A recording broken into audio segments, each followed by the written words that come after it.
Então, até os anos 80, no Brasil a gente teve reserva de mercado. Então, foi um momento onde o Brasil não importava tecnologias. Então, a ideia era que o mercado nacional. Fomentar o mercado nacional. Exatamente.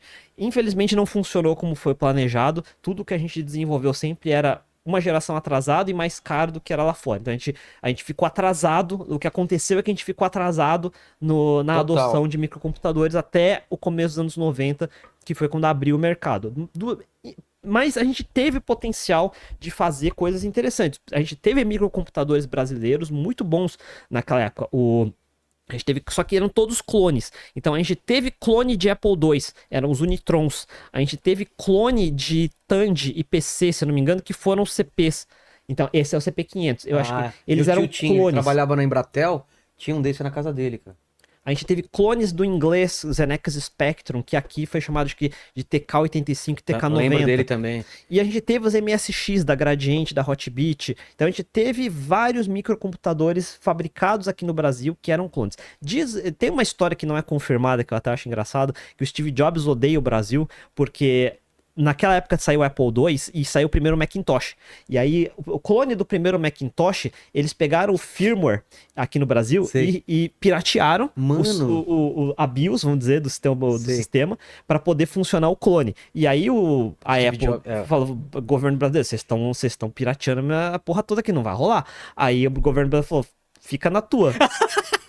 É mesmo? E aí, desde então, você não tem Apple no Brasil oficial, né? Verdade, cara.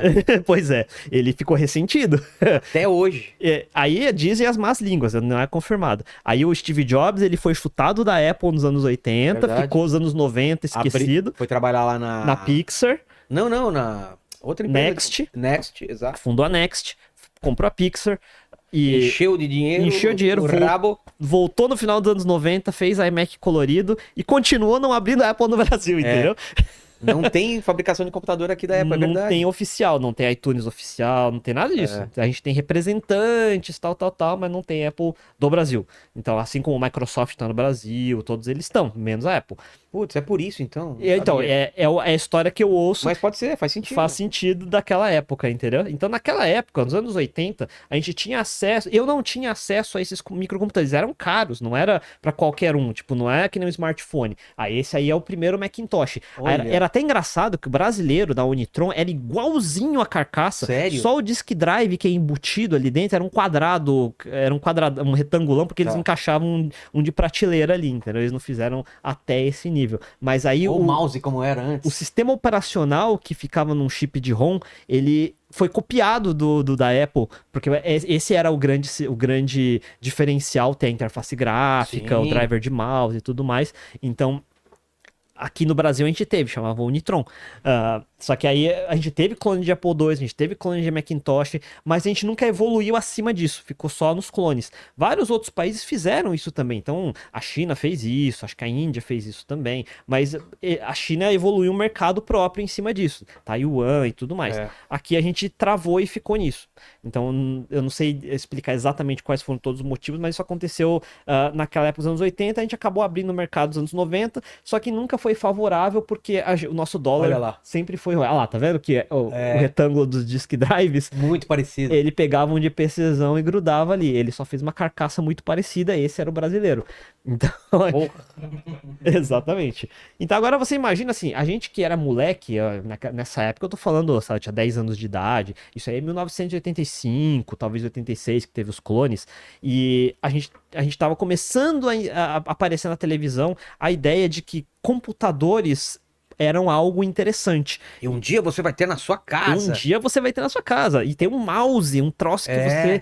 você usa com a mão. Aquelas impressoras matriciais faziam barulho pra caramba. Barulhão, exatamente. Mas era uma coisa que a gente achava que só tinha em banco, que só tinha em empresa, não é uma coisa que você vai ter em casa. E aí você começava a ver filmes como o Tron, que tinha Porra. 1982. Então aquela ideia de gráficos de computador, fala que diabos é isso de gráficos de computador? E aí você começa a ver, obviamente, videogames. E os videogames são microcomputadores. Então, o mesmo chip que você tem no Apple II é um chip que você tem no Nintendinho. Então, Atari.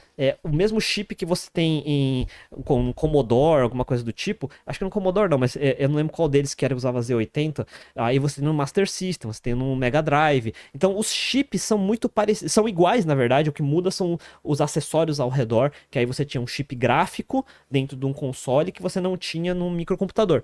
Então essa era a grande diferença. Você só tinha modo texto, por exemplo, no computador.